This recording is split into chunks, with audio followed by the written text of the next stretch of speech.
Hello everybody, welcome back to another One Piece Burning Blood video. My name is Silvokiji, and this is TheZoneGamingGo. So today we're going to be talking about a character I don't give much credit to.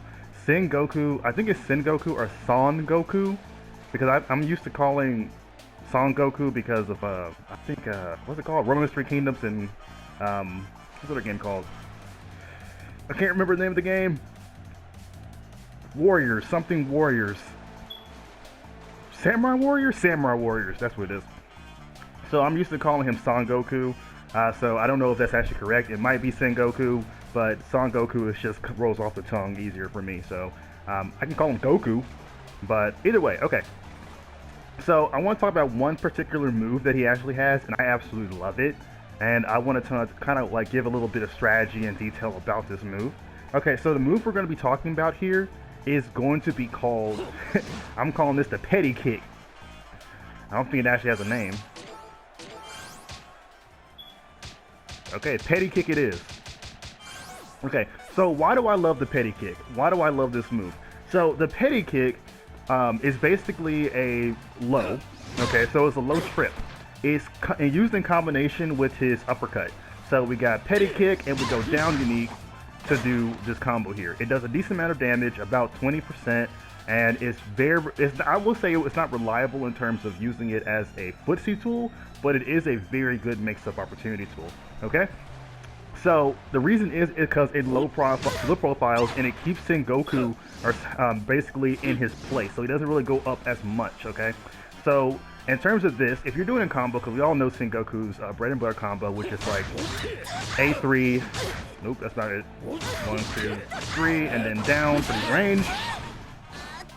So it's basically A3 into range attack, and then 2 uniques. We'll do that B and B combo. It's pretty standard, or you can go other standard and kind of go for like more of a mix-up tool with that, and you can also go for the 2 to do the combo right there, or you can try to go for the 3, which is not possible, so don't do it at all.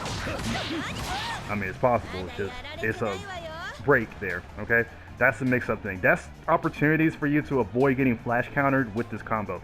So here's the thing, when you're kind of predicting your opponent is trying to go for a flash counter or pressing buttons, those are the opportunities to go for those mix-up tools. You know, if you can go for the safest option, which is after A3, that's the predictable one, right?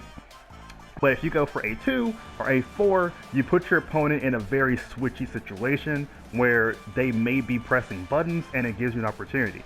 That's where this button comes into play. So the reason this button right here I find so well done is because in any of his A's or A combos or A starters, you can press the unique by itself to go to a low kick. Now the low kick profile is good because for certain characters that actually hit overhead or go to the left or right, like Doflamingo and Whitebeard, this low kick will catch them immediately, because for one, it's low, it gives Sengoku some space because he's not even near you right now, and it gives you a quick priority. Okay, so you can go for, instead of doing 1, 2, 3 into range move, which is your bread and butter combo, you can actually, especially if you're hitting from the side, because Sengoku can actually miss if he's hitting from a certain angle because how the range attack actually formats itself. So if you go like 1, 2, 3, and then go for the mix-up tool there, you're basically putting your opponent in a bad situation.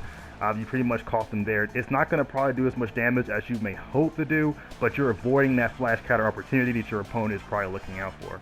So 1, 2, 3, unique, up. Decent damage here. It does a good 40% chunk of HP with buffs. Pretty good here. Now, the reason that this puts your opponent in the top spot, because they're going to learn straight up and they need to stop pressing buttons, and that's where Sengoku kind of doesn't want you to do. Sengoku kind of wants you to press buttons. He wants you to mess up because he's a counterplay character like Drake. So in some cases too, if you know what your opponent is up to, 1, 2, 3, go for the Buddha right there. Interrupting combo, your opponent's trying to block. They're just saying, you know what, I'm not going to do the mix-up. I'm not going to fall for the mix-up. And there you got the Sengoku Buddha. 1, 2, 3, right there. Opportunity. Do like a lot more damage than before. You're putting your opponent in a mental mind game. You are not fighting a computer. You're fighting a human player. Which means if you teach your opponent to block, you can do something like that. But if you teach your opponent to counterplay, you can still do shit like that because of how Sengoku actually plays. But you want your opponent to prioritize mainly on attacking you, so that way they get scared with the decision of doing it in the first place. You want your opponent to be afraid when they fight Sengoku, and that is where this move plays a really good part because it starts to flow. It starts to flow really well. Now, someone could be watching this and like, I'm not going to fall for that. I'm not going to do that. Well, you don't know. You don't know yet. Now, on block, the move also does have some usefulness as well. So let's put the person on block here. So still basic kick. It gives a on block decent range of distance between you and your opponent. So that means it gives you enough time to do this and then block right here. Now, I will say certain characters, you know, characters with range sort of options, quick range moves, can actually counterplay you. Like, you know, Frankie, Luffy can actually do a counterattack after that. But the majority of the cast will not be able to counterplay you in that. And especially if a character like Garp possibly tries to use special movement, you can always go for a sidestep right afterwards instead of going for a block to kind of catch him with the Buddha. Okay, so let's get off that block. Actually, keep the guarding, keep guarding. So on the back hit, you can do this move, of course, the same way. Now, I know that you can do the kick combination run here to do decent damage. There's some extra damage you can do. Now, in terms of wall, you can continue to combo into his B and B, do even more damage.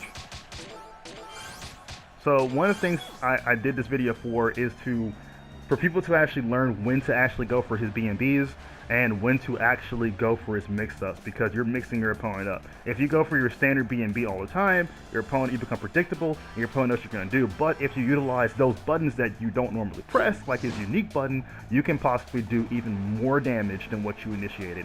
So let's go into his awakening here. Let's try to go for a back hit here, even though we're not really going to need it. So we're going to go 1-2, we're going to go A3, and then we're going to do unique. And not unique. We're gonna go A3, then we're gonna go Buddha. So 1, 2, 3. There's the Buddha. There's the big damage here. That can be 100% in some shape or form with the use of Killer, I believe. Or if E+2, that can be 100% combo with Sengoku from those mix-ups alone. And because of this move, because utilizing this move is gonna put fear into your opponent when they're playing against this character.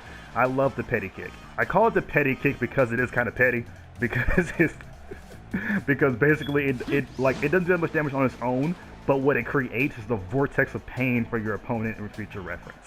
Okay, guys, that's the end of this video. Hope you enjoyed it. Have a good day and continue playing One Piece Burning Blood.